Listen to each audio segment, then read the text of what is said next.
And then we had 2020, right? All the craziness of that. But it really, in my adult life, like it felt like no matter how hard I worked, I kept climbing the ladder and getting the next better job, from the bottom to middle management, and then from there to basically right below the owner as a director, making a good salary, or what I had thought was a good salary. And like, just for kind of real concrete numbers that people can kind of wrap their head around, here, at least here in LA, in 2019, 2020, my salary of like $100,000 would have bought a starter home, a 70-year-old starter home, not in LA, but like in one of the kind of suburbs like the Valley, for example. I would have been able to do that. And I was looking at buying a home back then, and the income, I could make it work with interest rates being what they were.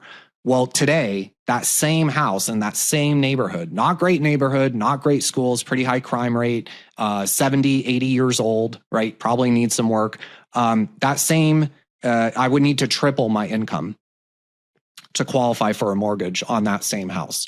So, like this, I understand why they changed the CPI calculation, but that's like a very real cost for a young person, right? Like if the income needed to qualify for a mortgage on the same house increases by 200% in 5 years, you're going to tell me that inflation's only 21, 22%? Like, it just doesn't make sense. And I think the societal KPIs, antidepressant prescriptions, 13x since 1970, the suicide rate at levels, right, not nominal numbers of suicide, the rate per 100,000, that rate not being this high going all the way back to the Great Depression. That's the last time it was this high. Deaths of despair just going absolutely parabolic since 2000. We see it with like political polarization as well. Like all these societal KPIs, all these like horrible events that keep happening in public, right? That, trying to be careful, like not to use bad words, but these things that just like every day we're seeing, people acting out in just absurdly violent ways. And there is this kind of like scream from especially the younger generations that just appears to be falling on deaf ears with the boomers. And if it was just deaf ears, that might be one thing, but instead it's generally met with righteous indignation, of course. But yeah, it's going to continue to drive all of those same problems until the actual issues are addressed. Wealth inequality will get worse, and therefore the kind of political polarization will get worse. We'll see racial divisions get worse. We'll see the political extremes getting more extreme.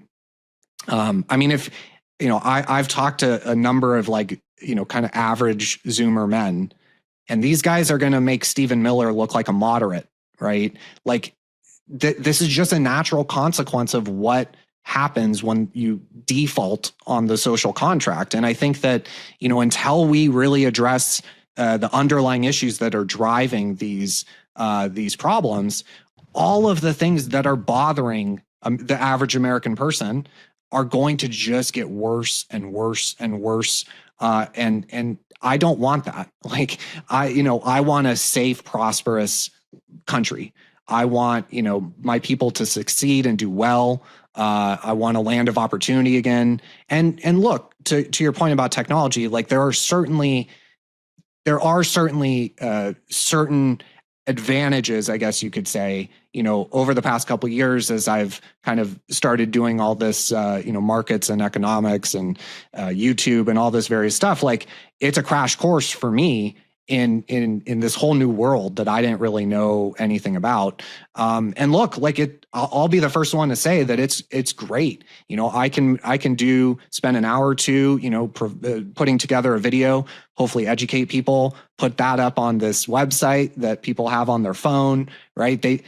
There's some really cool stuff. Like, I'm not trying to make it sound like it's all bad. But it kind of goes the other way too, which is like, you look at the average Zoomer, the average young man, and what are they doing? They're gambling.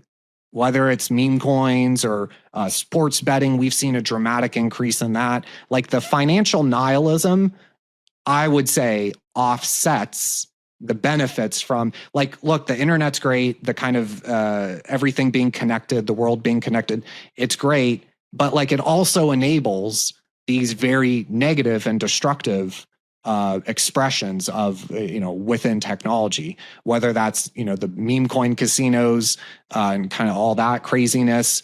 I mean, I know a girl that just buys tech options every day, zero DTE tech, Meta, Nvidia, just buys calls every day. Doesn't know what a bid-ask spread is, doesn't know what IV or delta or gamma or theta, just buys calls. Just totally gambling, right? Like this is kind of the norm now with young people, is that without that 10,000x return, they feel like they're never going to get ahead. So just as much as the internet can be used in positive ways, right, responsibly, it also has, I would argue, offsetting negative sides to it too, which is it enables some of this gambling and kind of the financial nihilism piece, if that makes sense. Completely agree. That's exactly what I was trying to get to as well. It was like this financial nihilism, the enablement of it, and this strive for yield, the younger generation specifically that feels like they have to play catch up and take obscene risk is real, and it's having extreme negative consequences. Like you're talking about deaths of despair. You brought up sports gambling. If you look at, it's not only affecting Zoomers, like it's affecting millennials and Gen Xers too. Like there was I think some FanDuel's getting sued by the wife of a guy who blew their $14 million trust because he was a high roller and just it's so easy to access that he blew 8 figures of wealth within a very short period of time. And that's, I think, the big question for me, and a lot of what I've explored over the years on this show and just doing introspection personally is like, can this actually be solved via political means, or do you need something outside the system to actually fix it? And that's why I focus on Bitcoin. I do tend to sort of bend that way and believing that you're not going to vote your way out of this. Like you need to create systems outside of the terminally ill system that got us into this predicament in the first place. And to that point, like, do you view it that way at all? Yeah. And like, with all this kind of, YouTube channel and all this stuff, the hunger and the degree to which it's resonated for someone who spent, 30,000 hours nerding out, digging into academic papers and Investopedia and TradingView and the Fed and all this stuff, right? Like digesting it for normal people, the degree to which it resonated with just random, everyday, normal people, I was not expecting. So what I would say is that there's clearly, like, I underestimated the appetite for that sort of content because I think everyone knows that things are deeply, deeply wrong. It's just that, you shouldn't have to spend 30,000 hours nerding out in order to grasp some of these concepts and understand how your own financial system works. And I would say that, like, the Overton window, the discourse is shifting. Like a lot of people have been talking about the interview Tucker did recently with Werner, the economist.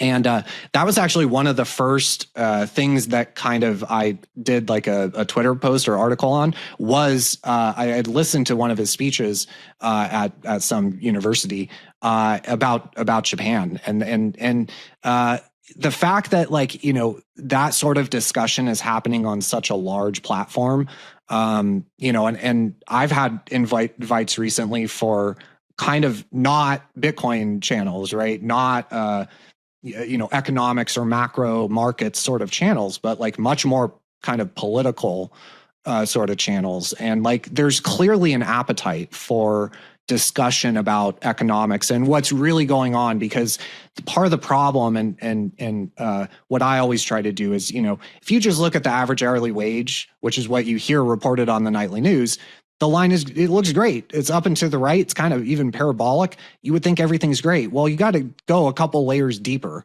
right? Like all these numbers that they're reporting to the American people, it's like they're sitting there, getting home after their third job, right? Using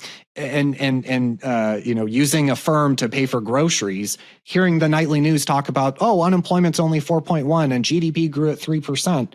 And they're like, huh? Like what I always say is, what good is GDP if the average hourly wage or personal income is not keeping pace?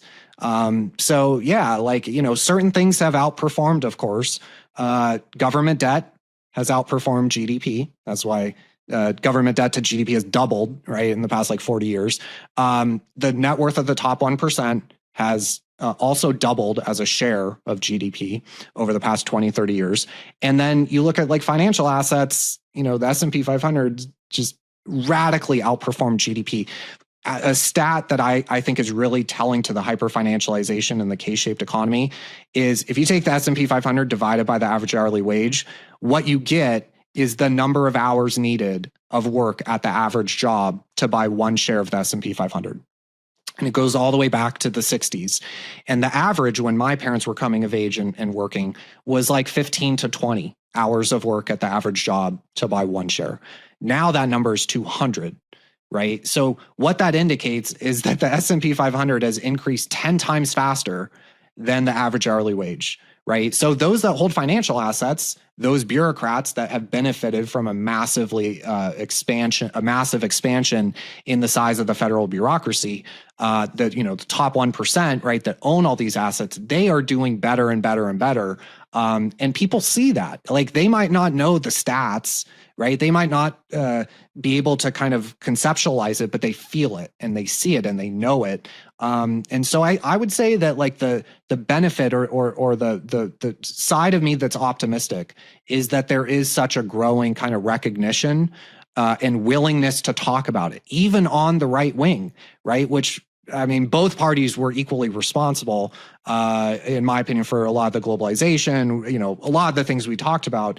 But, historically, when I was younger, started paying attention to politics, it was like you couldn't talk about wealth inequality or corporate profits greatly outpacing GDP. That's another one that's outpaced GDP growth. Like you couldn't talk about those things. Well, now, not only are you getting it from the kind of Mamdani side of things, but you're having a willingness to talk about it even on the right wing. So like that, to me, that's a positive sign because that's kind of the horseshoe theory in action. We're seeing that on a political level, at least there's a willingness to talk about it. Now, to your point, whether or not the solution ends up being a political one, I'm not so sure. But I would point to, I think that I'm seeing more and more of a discussion around the struggles for young people, the structure of the economy, wealth inequality.